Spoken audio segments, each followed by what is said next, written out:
वक्रतुंड महाकाय सूर्यकोटि समप्रभा निर्विघ्नं कुरु मे देव सर्वकार्येषु सर्वदा।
हर भोले नमः शिवाय नमः शिवाय नमः शिवाय हर हर भोले नमः शिवाय जटाधरा शिव जटाधरा हर हर भोले नमः शिवाय जटाधरा शिव जटाधरा हर हर भोले नमः शिवाय जटाधरा शिव जटाधरा हर हर भोले नमः शिवाय जटाधरा शिव जटाधरा हर हर भोले नमः शिवाय नमः शिवाय नमः शिवाय हर हर भोले नमः शिवाय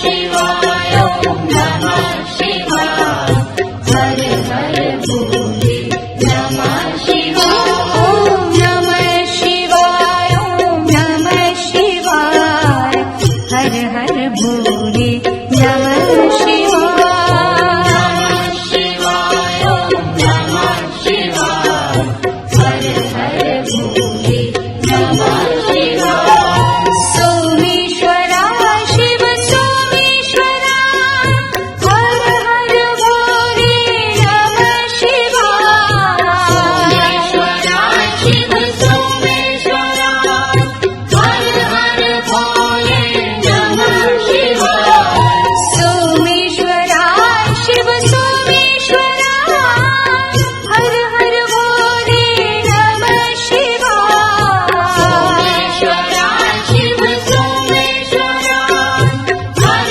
हर भोले नमः शिवाय नमः शिवाय नमः शिवाय हर हर भोले नमः शिवाय शिवाय नमः शिवाय हर हर भोले नमः शिवाय नमः शिवाय नमः शिवाय हर हर भोले नमः शिवाय नमः शिवाय नमः शिवाय हर हर भोले नमः शिवाय विश्वेश्वरा शिव विश्वेश्वरा हर हर भोले नमः शिवाय विश्वेश्वरा शिव विश्वेश्वरा हर हर भोले नमः शिवाय विश्वेश्वरा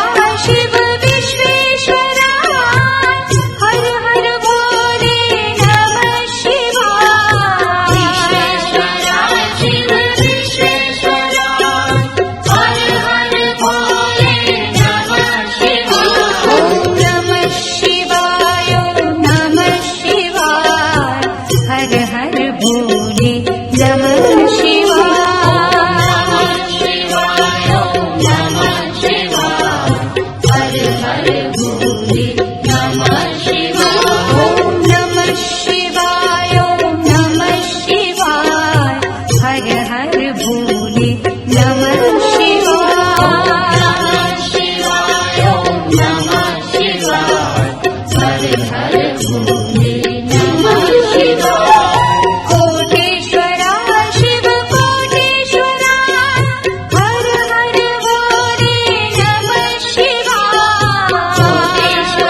हर हर भोले नमः शिवाय ओम नमः शिवाय ओम नमः शिवाय हर हर भोले नमः शिवाय नमः शिवाय ओम नमः शिवाय हर हर भोले नमः शिवाय ओम नमः शिवाय ओम नमः शिवाय हर हर भोले नमः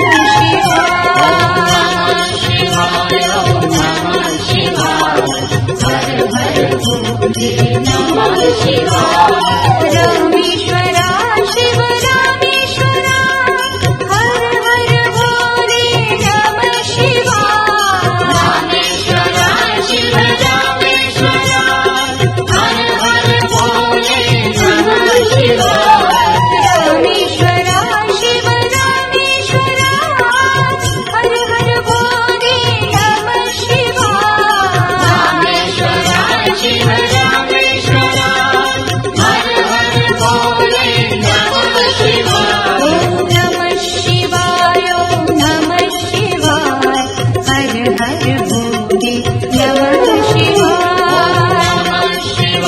ओम नमः शिवाय हर हर भोले नमः शिवाय ओम नमः शिवाय ओम नमः शिवाय हर हर भोले नमः शिवाय ओम नमः शिवाय हर हर भोले नमः शिवाय गंगाधरा शिव गंगाधरा हर हर भोले नमः शिवाय गंगाधरा शिव गंगाधरा हर हर भोले नमः शिवाय गंगाधरा शिव गंगाधरा हर हर भोले नमः शिवाय गंगाधरा शिव गंगाधरा हर हर भोले नमः शिवाय ओम नमः शिवाय ओम नमः शिवाय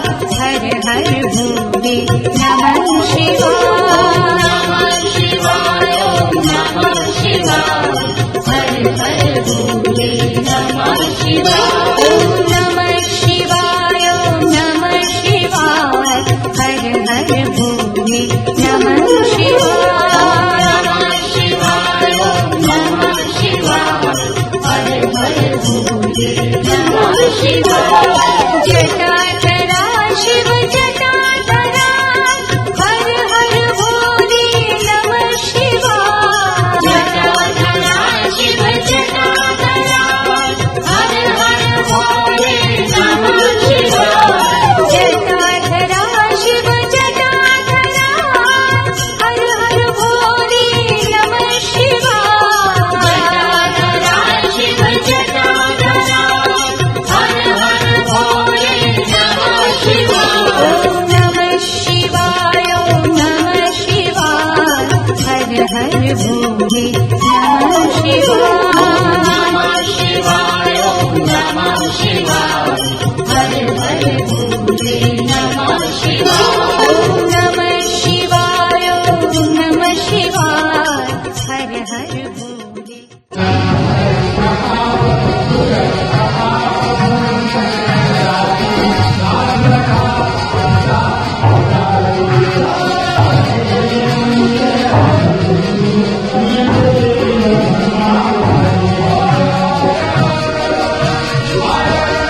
तत्वाय नारायणाय गुरुभ्यो नमः स्वाहा। ओम परम तत्वाय नारायणाय गुरुभ्यो नमः स्वाहा। ओम परम तत्वाय नारायणाय गुरुभ्यो नमः स्वाहा। ओम परम तत्वाय नारायणाय गुरुभ्यो नमः स्वाहा। ओम परम तत्वाय नारायणाय गुरुभ्यो नमः स्वाहा। ओम गणेशाय नमः स्वाहा। ओम गणेशाय नमः स्वाहा। ओम गणेशाय नमः स्वाहा। ओम गणेशाय नमः स्वाहा। ओम गणेशाय नमः स्वाहा। 3 मंत्र नवग्रह का। ओम श्री नवग्रह देवताभ्यो नमः स्वाहा। ओम श्री नवग्रह देवताभ्यो नमः स्वाहा। ओम श्री नवग्रह देवताभ्यो नमः स्वाहा। 12 ज्योतिर्लिंग का। ओम श्री द्वादश ज्योतिर्लिंग देवताभ्यो नमः स्वाहा। ओम श्री द्वादश ज्योतिर्लिंग देवताभ्यो नमः स्वाहा। ओम श्री द्वादश ज्योतिर्लिंग देवताभ्यो नमः स्वाहा। अब मूल हवन 108। ओम महाशून्याय नमः स्वाहा। महाशून्य जिससे इस सृष्टि की उत्पत्ति हुई है। ओम महाकालाय नमः स्वाहा। ओम महाकालीयुताय नमः स्वाहा। शरीर में जो शिव की शक्ति है वो देह मध्य ओम लिंगाकाराय नमः स्वाहा। मूलाधार में मूलाधारे ओम स्वयं भूवे नमः स्वाहा। ओम कुंडली शक्ति संस्काय नमः स्वाहा। ओम स्वाधिष्ठाने ओम स्वयं विष्णवे नमः स्वाहा। ओम त्रैलोक्यपालकाय नमः स्वाहा। मणिपुर चक्र में ओम रुद्राय नमः स्वाहा। ओम सर्व संहारकाय नमः स्वाहा। अनाहत चक्र में ओम ईश्वराय नमः स्वाहा। ओम सर्वदेव सेविकाय नमः स्वाहा। विशुद्ध चक्र में विशुद्धाश्रय षोडाचार्य ओम सदा शिवाय नमः स्वाहा। आज्ञा चक्र में ओम साक्षात शिवाय नमः स्वाहा। ओम चित्तरूपाय नमः स्वाहा। सहस्रार में सहस्रारे महापद में ओम त्रिकोण निलयांतकाराय नमः स्वाहा। निलयांतरे ओम बिंदु रूपाय नमः स्वाहा। ओम परमेश्वराय नमः स्वाहा। कैलाश पर ओम ज्योति रूप कैलाशेश्वराय नमः स्वाहा। हिमालय पर ओम पार्वती प्राणवल्लभाय नमः स्वाहा। काशी में ओम विश्वेश्वराय नमः स्वाहा। ओम बाणेश्वराय नमः स्वाहा। चंद्रशेखर पर्वत पर ओम शंभुनाथाय नमः स्वाहा। ओम चंद्रनाथाय नमः स्वाहा। सिंधु तीर पर ओम आदिनाथाय नमः स्वाहा। कामरूप पर्वत पर ओम वृषभध्वजाय नमः स्वाहा। ओम नेपाल में ओम पशुपति नमः स्वाहा। केदारे ओम पारदेश्वराय नमः स्वाहा। हिंगुलायाम ओम कृपानाथाय नमः स्वाहा।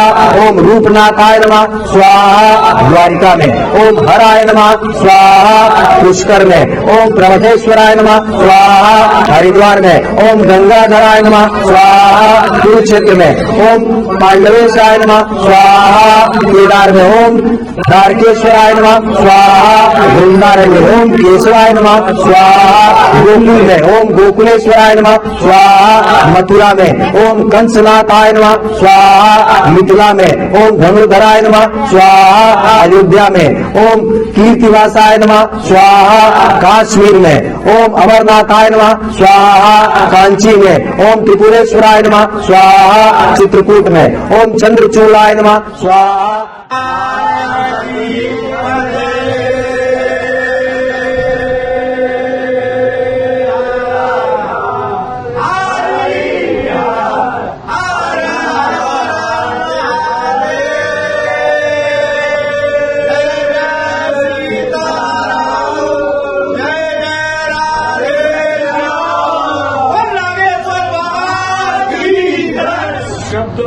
यादें बयां करते हैं, शब्द यादें बयां करते हैं।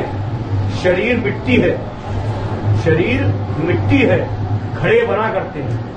शरीर मिट्टी है, घड़े बना करते हैं और हम आत्मा में प्यार का श्रृंगार किया करते हैं। हम आत्मा में प्यार का श्रृंगार किया करते हैं। किसी कवि की कल्पना है कि मौत अंतिम सत्य है।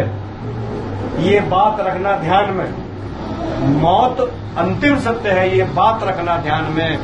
देह कितनी भी सुंदर हो जाएगी शमशान, जाएगी शमशान। की चमड़ी को जल कर राख होना है, कर्म करने के जग में तू अगर आजाद होना है अकेला ही तू आया था, अकेले ही तो जाना है।